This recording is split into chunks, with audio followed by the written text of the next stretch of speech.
रहीम अस्सलाम वालेकुम dear viewers, I am Fauzia and it's my channel health and home पे फौजिया। कैसे हैं आप सब लोग? मैं उम्मीद करती हूँ कि आप सब लोग ठीक ठाक होंगे, खैरियत से होंगे। आज एक दफ़ा फिर मैं आप लोगों के साथ अल्सरेटिव कोलाइटिस और आईबीएस के बारे में बात करूँगी। अल्सरेटिव कोलाइटिस का मतलब है कि हमारे जिस्म के अंदर जो हमारा जीआईटी सिस्टम है, जिसको कि हम गैस्ट्रो इंटेस्टाइनल ट्रैक्ट भी बोलते हैं, या आप कह सकते हैं कि जो हमारा इंहिज़ाम खुराक के हज़म करने का जो सिस्टम है, उसके अंदर हमारे मुंह से लेकर खुराक की नाली से लेकर मेदा, जिगर, पित्ता, पेंक्रियास, स्मॉल इंटेस्टाइन और लास्ट पे जो कोलोन आती है, जिसको कि बड़ी आंत कहते हैं, उसकी इन्फेक्शन के हो जाने को या फिर उसमें किसी किस्म की भी इन्फ्लेमेशन हो जाने के प्रोसेस को कोलाइटिस बोला जाता है। तो जैसा कि मैंने वर्ड अल्सरेटिव कोलाइटिस बोला था, तो इससे हमें ये चीज़ का अंदाज़ा हो जाता है कि हम कोलोन की इन्फ्लेमेशन के बारे में बात कर रहे हैं। इसके अलावा एक और वर्ड जो मैंने बोला था वो आईबीएस है। आईबीएस का मतलब होता है कि इरिटेशनल बाउल सिंड्रोम। इन टॉपिक्स के ऊपर, इस टॉपिक के ऊपर ऑलरेडी मेरी एक वीडियो बन चुकी है, जिसमें कि मैंने काफ़ी डिटेल के साथ इसकी कॉजेज़ के ऊपर और इसकी सिम्टम्स के ऊपर और एक एक अलामत के लिहाज से सेपरेटली मैंने मेडिसिन का भी जिक्र किया था। लेकिन आज की वीडियो में मैं आप लोगों के साथ एक बहुत ही ज़्यादा रेयर, एक बहुत ही ज़्यादा इफ़ेक्टिव, बहुत ही ज़्यादा बेहतरीन मेडिसिन शेयर करना चाहती हूँ, जो कि है तो रेयर, लेकिन इसके असरात जो हैं वो अल्सरेटिव कोलाइटिस के ऊपर एज वेल एज आईबीएस के ऊपर बहुत ज़्यादा अच्छे रिजल्ट्स हमें मिलते हैं। तो सबसे पहले मैं आपको थोड़ा सा रिवाइज करवा देती हूँ, जो कि पिछली वीडियो में मैंने आपको बताया था कि जो आईबीएस का इशू होता है, अगर हम इसकी कॉजेज की तरफ चलते हैं तो इसमें सबसे ज़्यादा इंपॉर्टेंट जो चीज़ देखी जाती है वो आपके ब्रेन के साथ रिलेटेड है। जो लोग बहुत ज़्यादा स्ट्रेसफुल कंडीशंस में रहते हैं, एंजाइटी का जिन लोगों को प्रॉब्लम है,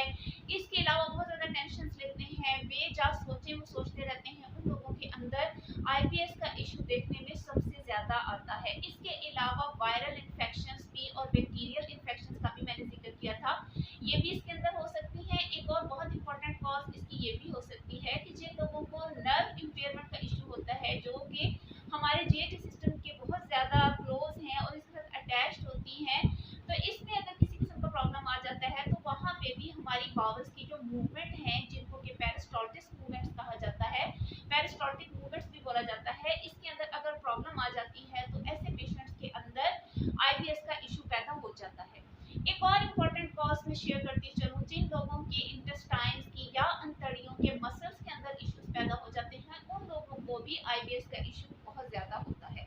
अब मैं इसके सिम्टम्स भी बताती चलूँ। इसमें आमतौर पर पेट में मरोड़ का उठना, खाना खाने के 10-15 मिनट के बाद पेट में दर्द होना शुरू हो जाना, और पेशेंट को जो है वो लेटरिन के लिए भाग कर जाना पड़ता है, या पानी पीने के बाद भी ये अलामत हो सकती है। कुछ लोगों को पानी पीने के बाद पेट में दर्द शुरू हो जाते हैं और वो फ़ौरन टॉयलेट की तरफ भागते हैं। इसके अलावा फ्लैचुलेंस का होना, पेट में गैसेस का बहुत ज़्यादा पैदा हो जाना, ब्लोटिंग हो जाना भी इसकी आम अलामत है। खाना सही तरीके से हजम नहीं हो रहा होता, ऐसे लोगों का लॉस ऑफ एपेटाइट हो जाता है, यानी कि उनको भूख नहीं लग रही होती। ये सारी वो अलामत हैं कि जो हमें आईबीएस की तरफ लेकर जाती हैं। एक सबसे ज़्यादा इंपॉर्टेंट और स्ट्राइकिंग सिम्टम अपने ज़हन में रखिएगा कि आईबीएस का जो पेशेंट होता है उसमें डायरिया और कॉन्स्टिपेशन ये दोनों ऑल्टरनेट कर रहे होते हैं, कि उसको समटाइम्स उसको डायरिया का इशू हो रहा होता है, लूज मोशंस आ रहे होते हैं, पेट में मरोड़ उठ रहे होते हैं, बहुत ज़्यादा पेन्स हो रही होती हैं, और दूसरी तरफ अगर देखा जाए तो आईबीएस का ही वो पेशेंट है जिसको कॉन्स्टिपेशन का भी इशू हो रहा होता है, कि कब्ज के साथ भी उसको पेट में दर्द हो रहा है, उसको खाना सही तरीके से हजम नहीं हो रहा होता है, उसको भूख नहीं प्रॉपर लग रही होती है। तो इसके लिहाज से मैं आपको ये भी बताती चलूँ कि आईबीएस को या अल्सरेटिव कोलाइटिस को हम 3 टाइप्स इसमें बेसिकली हम इसको डिवाइड कर लेते हैं। सबसे पहली जो टाइप है उसको हम आईबीएस सी बोलते हैं, जिसका मतलब होता है कि इरिटेशनल बाउल सिंड्रोम के पेशेंट्स जो कि आपके पास कॉन्स्टिपेशन की शिकायत लेकर आ रहे हैं। इसके अलावा आईबीएस के साथ साथ जो है वो डी टाइप आ रही होती है, जिसका मतलब होता है कि वो आईबीएस के patients which are complaining about their diarrhoea. इसके बाद थर्ड टाइप जो है that is called IBS A, which means alternative situation, कि उसमें उस पेशेंट को डायरिया की भी सिचुएशन चल रही होती है, साथ साथ उसको कॉन्स्टिपेशन का भी इशू चल रहा होता है। तो अब चलते हैं इसकी मेडिसिन की तरफ। जैसा कि मैंने आपको बताया है कि इससे पहले मैं मेडिसिन डिस्कस कर चुकी हूँ, लेकिन आज की इस वीडियो में मैं आप लोगों को ट्रोम्पेडियम के बारे में इंपॉर्टेंट मालूमात देना चाहती हूँ, जो कि बहुत रेयर मेडिसिन है, बहुत अच्छी है, बहुत इफेक्टिव है, और मैं उम्मीद करती हूँ कि आप लोगों को मार्केट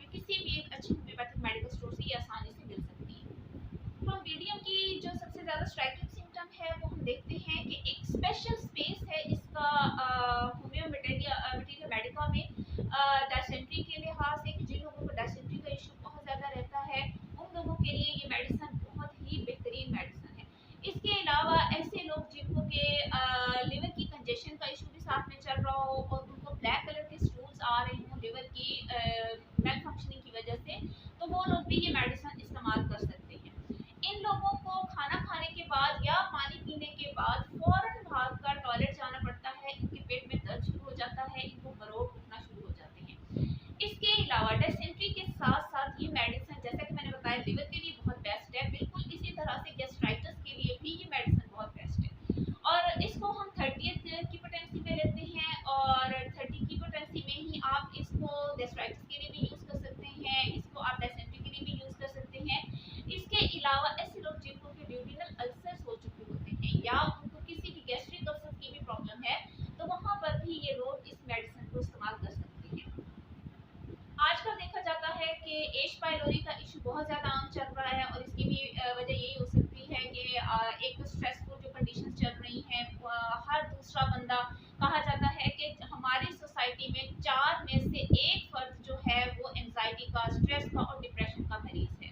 तो एच पाइलोरी है, ये गैस्ट्राइटिस है, ये अल्सर्स के इश्यूज चल रहे होते हैं, तो उसमें सबसे ज़्यादा मेन कॉज यही देखा जा रहा होता है कि जो लोग बहुत ज़्यादा डिप्रेस रहते हैं या स्ट्रेस रहते हैं, उन लोगों के अंदर ये प्रॉब्लम ज़्यादा सामने आ रहे होते हैं। तो अल्सर्स की कंडीशन में, एच पाइलोरी की कंडीशन में, एच पाइलोरी में तो वायरस का काफ़ी ज़्यादा अमल दखल होता है कि इस इन्फेक्शन की वजह से, वायरल इन्फेक्शन की वजह से एच पाइलोरी का प्रॉब्लम आ रहा होता है। तो वहाँ पर भी ये मेडिसिन काफ़ी ज़्यादा इफेक्टिव है। आप कह सकते हैं कि ट्रोमेडियम जो है, that is not only specific for IBS और ulcerative colitis, as well as it's a very best medicine for gastritis. या आप सादा अल्फाज में कह सकते हैं कि IBS का इशू जो है वो इरिटेशनल बाउल सिंड्रोम का इशू जो है वो हमारी अंतड़ियों के इरिटेट हो जाने की वजह से पैदा हो जाता है। आपको एब्डोमेन से रिलेटेड कोई भी प्रॉब्लम है जिसमें कि आपका मैदा भी इन्वॉल्व है, उसके साथ साथ आपकी जो अंतड़ियां हैं वो भी इन्वॉल्व है, तो आप वहाँ पे ट्रोमेडियम का इस्तेमाल कर सकते हैं। और ऐसे तमाम अफराद जिनको कि गैसेस बहुत ज़्यादा बन रही हैं, खाना सही तरीके से हजम नहीं हो रहा होता, या उनको पानी पीने से या खाना खाने के बाद पेट में दर्द शुरू हो जाता है, वो लोग ये मेडिसिन इस्तेमाल करें। इसको 30 की पोटेंसी में आप लेंगे, सुबह दोपहर शाम इसके 5 ड्रॉप्स आप खाना खाने से आधा घंटा पहले ले लें, तो इसके असरात बहुत ज़्यादा बेस्ट हैं और इसके आप बहुत अच्छे रिजल्ट जो है वो आपको मिलेंगे। दूसरी बात मैं ये कहना चाहती हूँ कि चूँकि IBS का इशू जो है ये एक लॉन्ग टर्म डिजीज़ है, ये काफ़ी अर्से से ये मसला बन चुका होता है, ये वो मसला नहीं है कि इसको हम कहें कि ये एक्यूट फॉर्म में आया है, फ़ौरन से ही आपको ये प्रॉब्लम आज हो गई है, कल हो गई है या 1 हफ्ते से है, बल्कि ये वो प्रॉब्लम है जो कि महीनों से चल रहा होता है। महीनों से ये प्रॉब्लम आते आते आते इस हद तक क्रॉनिक हो चुका होता है या सीवियर हो चुका होता है कि हम ये नहीं कह सकते कि आपने कोई भी होम्योपैथिक मेडिसिन ली है या अगर आप एलोपैथिक मेडिसिन भी यूज़ कर रहे हैं इवन के, तो आप रातों रात इससे ठीक हो जाएंगे। इन मेडिसिन को या सिर्फ इसी मेडिसिन को आपको कुछ महीनों तक इस्तेमाल करना होगा। इसके साथ साथ आप लोगों को अपनी डाइट के लिए भी थोड़ा सा कॉन्शियस रहना पड़ेगा, ज़्यादा मसालेदार चीज़ों को आपको अवॉइड करना पड़ेगा। इन मेडिसिन को आप इस्तेमाल करें, इसके आपको बहुत अच्छे रिजल्ट्स मिलेंगे और इंशाल्लाह आपको ये प्रॉब्लम जो है वो हमेशा हमेशा के लिए ख़त्म हो जाएगा। लेकिन इसके साथ साथ आप लोगों ने टेंशन नहीं लेनी, अपने आप को स्ट्रेसफुल एनवायरनमेंट से दूर रखना है। इसके अलावा इस मेडिसिन को आप प्रॉपरली यूज़ करें, इंशाल्लाह आपको उसके बहुत अच्छे रिजल्ट्स मिलेंगे। अल्लाह ताला आपको सेहत अता करे।